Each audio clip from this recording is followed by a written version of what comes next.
Escuchemos al pastor Víctor Manuel Buitrago y la sabiduría de la palabra de Dios para hoy. Señor, gracias porque hasta aquí hemos sentido tu guía, tu ayuda. Hoy tenemos nuestra última lección de Santiago inductivo y hemos sentido que tu mano nos ha guiado por cada capítulo, por cada versículo. Y ahora te ruego que esta última lección, Señor, tú la uses para glorificarte.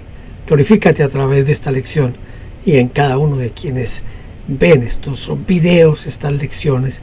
Bendícenos, te lo rogamos en el precioso nombre de Jesús. Amén y amén. Hoy llegamos a nuestra última lección de Santiago inductivo. Esta es la lección número 10 y vamos a estar en el capítulo 5 entre el versículo 12 y el versículo 20. Entonces voy a iniciar leyendo el versículo 12. Pero sobre todo, hermanos míos, no juréis ni por el cielo, ni por la tierra, ni por ningún otro juramento, sino que vuestro sí sea sí y vuestro no sea no, para que no caigáis en condenación. Para que no caigáis en condenación. Vamos a tratar de definir jurar. ¿Qué significa jurar? Jurar es afirmar o negar o prometer una cosa rotundamente, poniendo como testigo a Dios, quizás, o a un ser querido, también en el propio honor de una persona. Jurar, por lo tanto, es un pacto que uno hace con Dios o con otra persona, comprometiéndose a cumplir con lo que uno ha dicho. Quien jura está dando su palabra y asegurando que dice la verdad, y originalmente esto se consideraba que el que juraba se exponía a una maldición si es que faltaba o estaba diciendo una mentira, ¿verdad? Entonces ahí estaba en un gran problema. ¿Por qué uno puede caer en condenación por jurar? Uno puede caer en condenación o exponerse a juicio por varias razones. En primer lugar, porque al jurar uno estaría desobedeciendo un claro mandamiento del Señor Jesucristo, quien dijo: mas yo os digo, no juréis de ninguna manera. Esto dice Mateo 5:34. Entonces, si el Señor Jesús dijo que no hay que jurar, pues sencillamente no hay que jurar. En segundo lugar, porque no, uno puede quedar atado a ese juramento y puede exponerse a una maldición si no cumple ese juramento. Y en tercer lugar uno se expone a un juicio cuando deja que la mentira entre en la iglesia y se vuelva común. Por eso algunos recurren al juramento cuando no se les cree, y los que los escuchan como que desconfían y suponen pues que está mintiendo. Y toda mentira tiene su origen en Satanás, de quien el Señor Jesucristo dijo que en él, en Satanás, no hay ningún tipo de verdad, porque cuando habla mentira, de suyo habla, porque es mentiroso y es padre de mentira, dice Juan 8:44. Por lo cual, los hijos de Dios deben caracterizarse como gente de palabra. Es decir, acostumbrémonos que nuestro sí sea sí y nuestro no sea no. Voy a leer ahora Santiago, capítulo 5, versículos 13 al 16. ¿Está alguno entre vosotros afligido? Haga oración. ¿Está alguno alegre? cante alabanzas.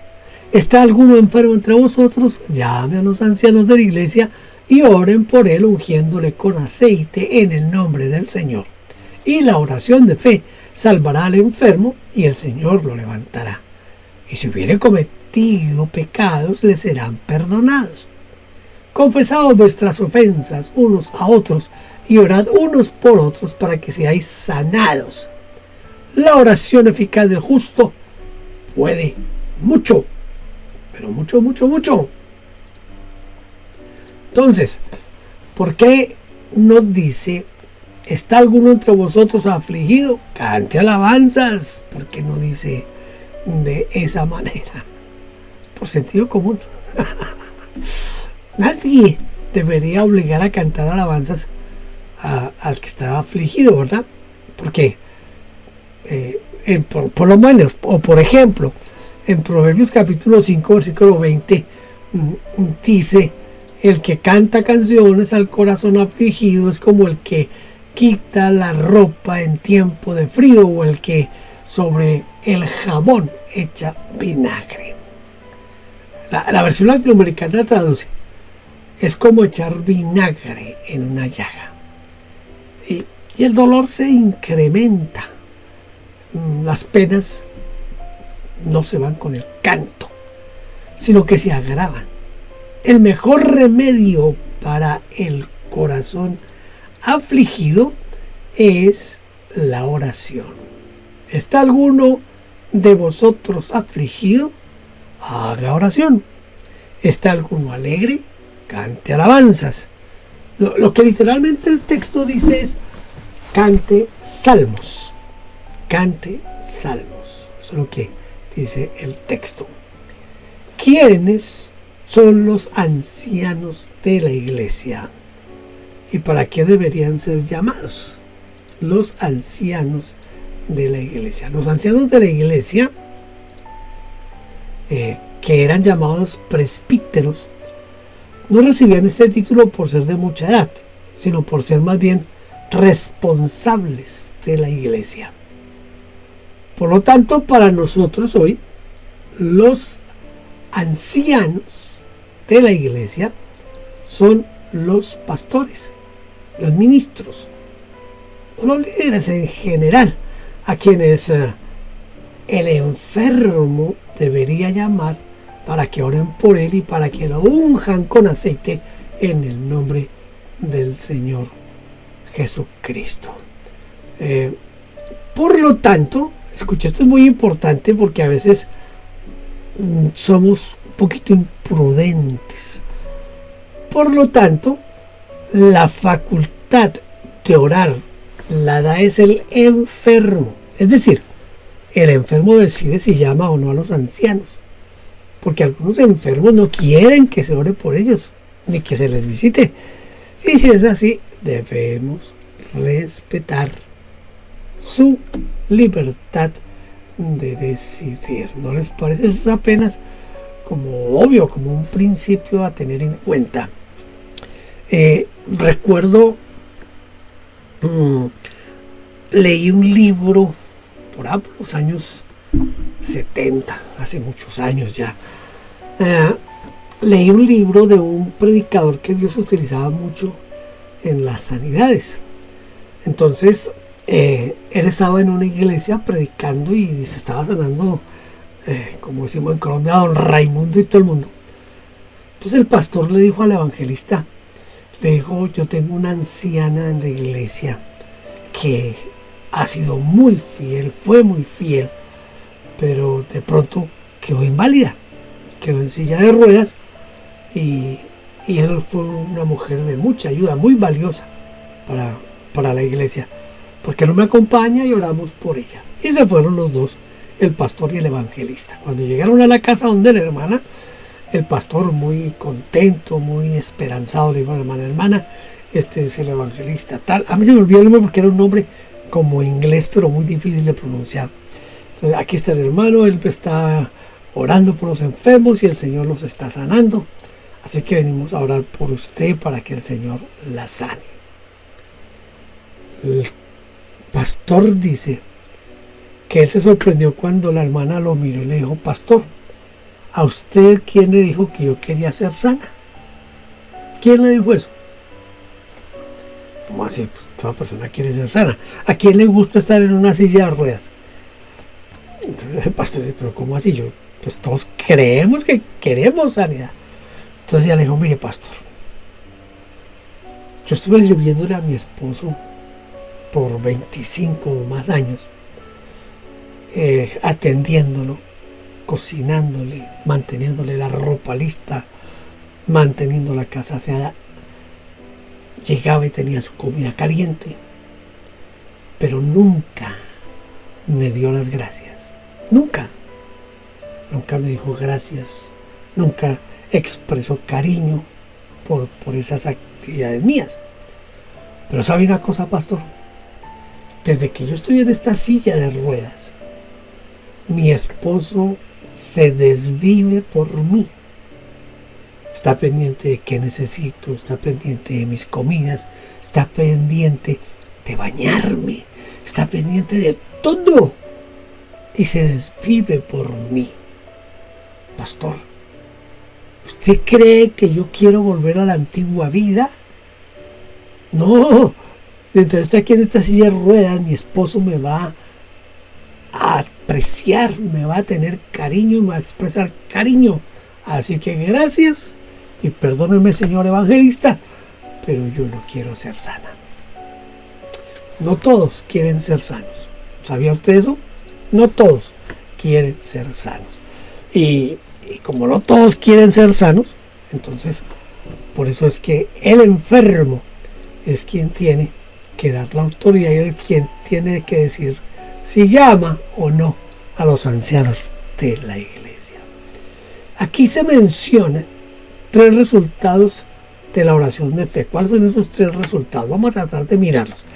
La oración de fe de los presbíteros, es decir, de los ministros, de los líderes de la iglesia, pueden llevar a que sucedan 3 cosas. Primero, dice que traerá salvación. Traerá salvación. Dice salvará al enfermo. En segundo lugar, producirá sanidad. Dice el Señor lo levantará. Y tercero, quitará la culpa. Dice si hubiere cometido pecados, le serán perdonados. Además, ¿qué más podríamos hacer para ser sanados? Debemos hacer 2 cosas más. Número 1, confesar nuestras ofensas. Escúchame, no solo a Dios, sino confesar nuestras ofensas, como dice aquí Santiago, unos a otros. Si hemos ofendido a alguien, debemos reconocer que estuvimos mal y decirlo. Confesar es admitir algo, y no admitir que hicimos algo incorrecto es uno de los mayores obstáculos para la completa sanidad. En segundo lugar, debemos orar los unos por los otros, es decir, los sanos deben orar por los enfermos y los enfermos por los sanos. ¿Qué significa? La oración del justo puede mucho. Bueno, significa eso, ¿no? Significa que puede mucho porque está respaldada por una vida íntegra. Otras versiones de la Biblia traducen diferente. Por ejemplo, una dice: la oración del justo, obrando eficazmente, puede lograr mucho. Además, se puede traducir de la siguiente manera: la oración ferviente del que es recto o derecho, es decir, del que guarda los mandamientos de Dios, trabaja operativamente y es efectiva. Otra forma de traducir este pasaje es: la oración perseverante del justo es poderosa. Eso es la palabra de Dios para todos. Mucho puede la oración intensa del justo, dice la Nueva Biblia Española. Y la versión de Nieto traduce: la oración fervorosa del justo tiene gran poder. Tiene gran poder. Versículos 17 al 18. Elías era hombre sujeto a pasiones semejantes a las nuestras, y oró fervientemente para que no lloviese, y no llovió sobre la tierra por 3 años y 6 meses. Y otra vez oró, y el cielo dio lluvia, y la tierra produjo su fruto. ¿Quién era o quién fue Elías? Para poder comprender y entender un poco más la vida de Elías, necesitamos leer algunos pasajes de la Escritura que están en Primero de Reyes, en los capítulos 17 al 19, y en Segundo de Reyes, capítulo 2. Ahí encontramos una buena parte de lo que es la vida de Elías. El nombre Elías significa: mi Dios es Jehová. Mi Dios es Jehová. Y en su nombre se resume todo su ministerio, centrado en hacer que el pueblo de Israel reconozca y crea que no hay otro Dios, que solo el Señor es Dios.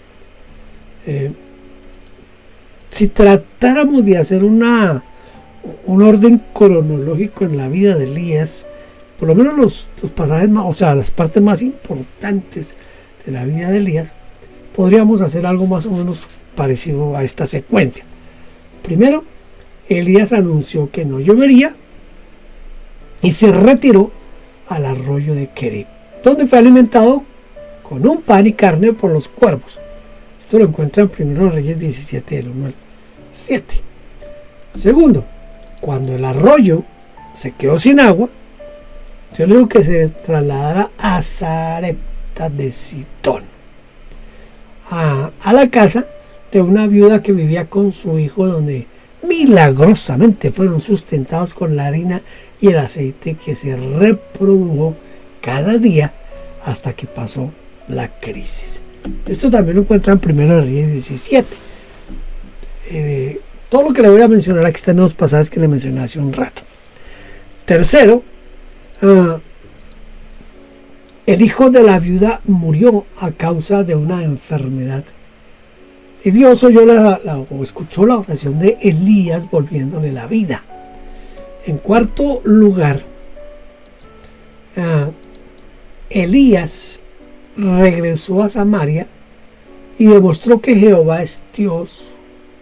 Él primero convoca al pueblo, ¿verdad? Cuando él regresa a Samaria, convoca al pueblo allá en el Monte Carmelo para enfrentarse él solo. Escuche, él solo se enfrenta a 450 profetas del dios Baal.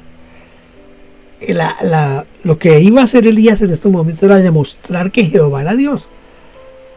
Cuando Elías ora, Dios responde enviando fuego del cielo y se consume el sacrificio de Elías, ese sacrificio que Elías había preparado. En quinto lugar, Elías subió a la cumbre del Monte Carmelo y postrándose oró 7 veces hasta que comenzó a formarse una nubecita pequeña y cayó una lluvia copiosa. ¿Se acuerda? Sí, yo veo allá una nubecita, pero eso es tan grande como el puño de un hombre, le dijo el criado a Elías. Posteriormente, Elías huyó de Samaria por las amenazas de muerte que le hizo Jezabel. Era una mujer sanguinaria, mala, y en una profunda depresión, Elías corre, tiene miedo de una mujer, y Elías, ahí en medio de la depresión, lo que nos pasa muchas veces a nosotros, ¿no? Le dice a Dios que le quite la vida. Pero ¿qué hace Dios? Dios le envía un ángel con alimento para que vaya hasta Oreb, donde Dios sale a su encuentro para restaurar el ministerio del profeta Elías.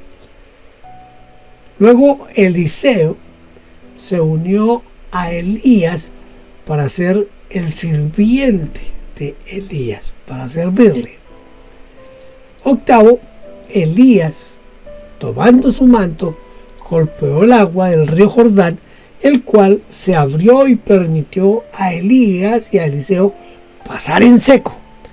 Después de esto, un carro de fuego separó a Elías de Eliseo, y Elías fue arrebatado por un torbellino, y así pasó a la presencia de Dios sin haber muerto. Esto es, a grandes rasgos, la vida de Elías. Pero Santiago nos dice que Elías era un hombre sujeto a pasiones como las nuestras, o semejantes a las nuestras. ¿Qué es estar sujeto a pasiones? Sujeto a pasiones semejantes a las nuestras es la traducción, escuche, de la palabra homoiopaces, que significa sufrir o estar agobiado igual o de manera similar que otro. Sentir lo que siente otro. Esto lo dice para que no pensemos que hombres como Elías eran diferentes a nosotros. Y ser como ellos es imposible, pensamos nosotros. Eso es imposible, llegar uno a ser como Elías. O que Dios está dispuesto a oír la oración de uno como Elías, más que nuestra propia oración.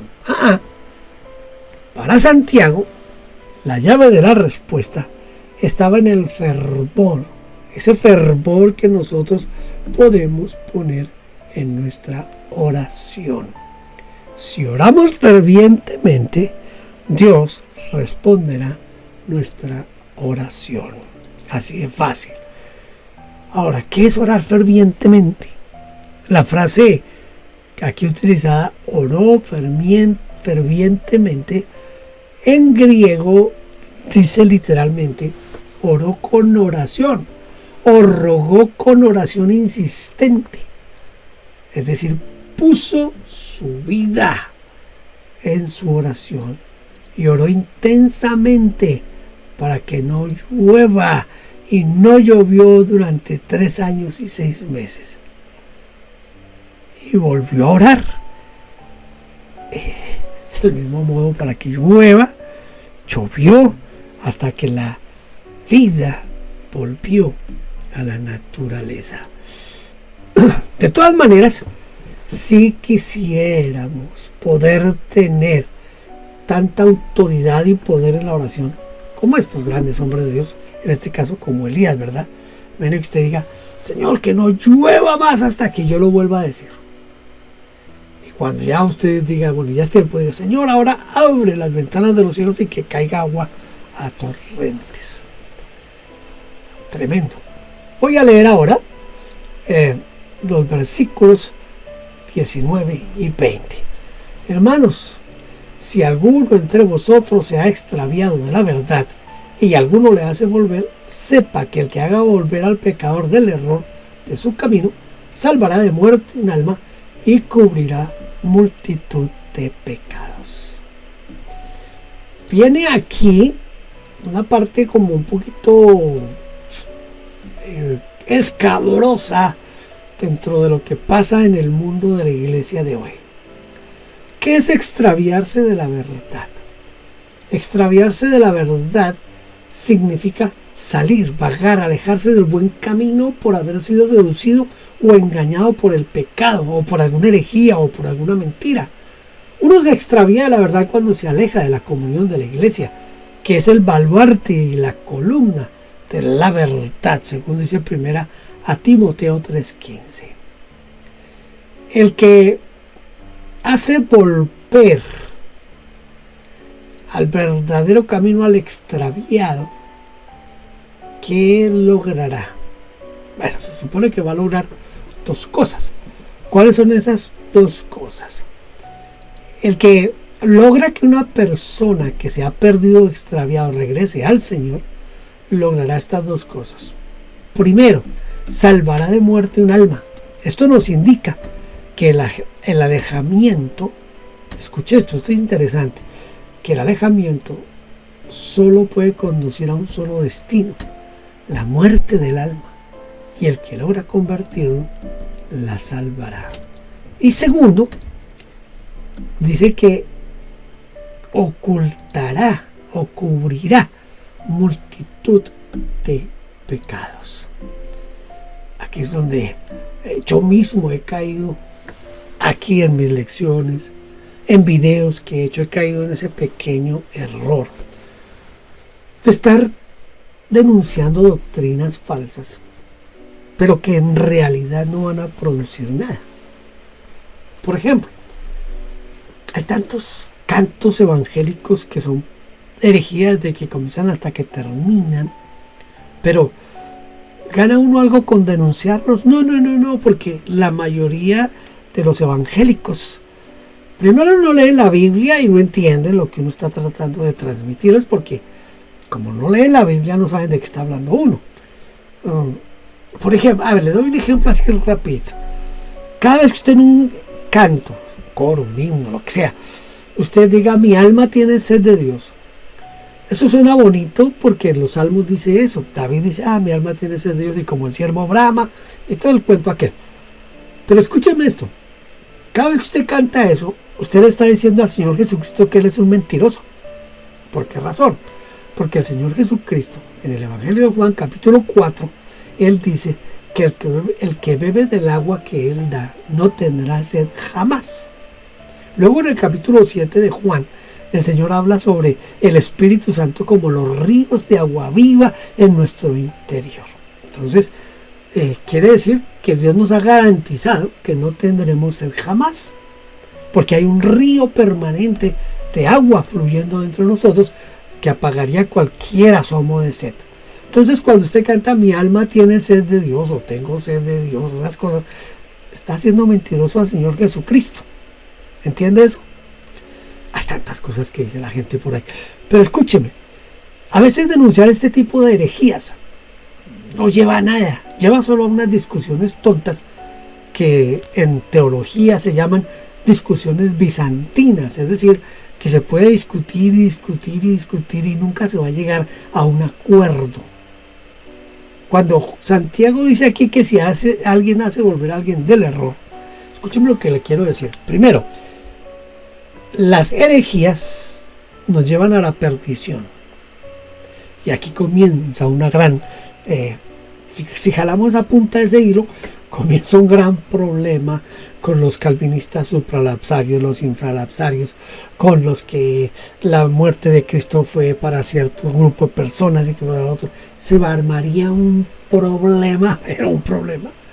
Si yo les llego a decir que lo que está diciendo Santiago aquí es que cuando alguien cae en herejía pierde la salvación, eso va a formar un terrero, ni un tierrero, ni el tenaz. Pero es lo que dice Santiago. Y así como para corroborarlos, vuelvo y le leo el texto tal cual está en la Reina Valera del 60. Hermanos, si alguno entre vosotros se ha extraviado de la verdad y alguno le hace volver, sepa que el que haga volver al pecador del error de su camino salvará de muerte a un alma y cubrirá multitud de pecados. O sea, lo que yo le estoy diciendo es lo que Santiago dice. Vamos a tratar de memorizar nuestro texto bíblico de cada lección. Santiago capítulo 5 versículos 19 y 20. Hermanos, si alguno entre vosotros se ha extraviado de la verdad y alguno le hace volver, sepa que el que haga volver al pecador del error de su camino salvará de muerte un alma y cubrirá multitud de pecados. Bueno, yo les dejo ahí la en Colombia decimos: cójame ese trompo en la uña. Santiago está diciendo que por doctrinas falsas podemos perder la salvación. Tome usted la decisión. Gracias por haber estado conmigo durante estas 10 lecciones de Santiago. Espero que sean de edificación. Dios lo bendiga y nos veremos en un próximo estudio inductivo. Gracias por vernos. Déjenos su huella suscribiéndose y comentando. No olvide campanita y compartir. Dios le bendiga.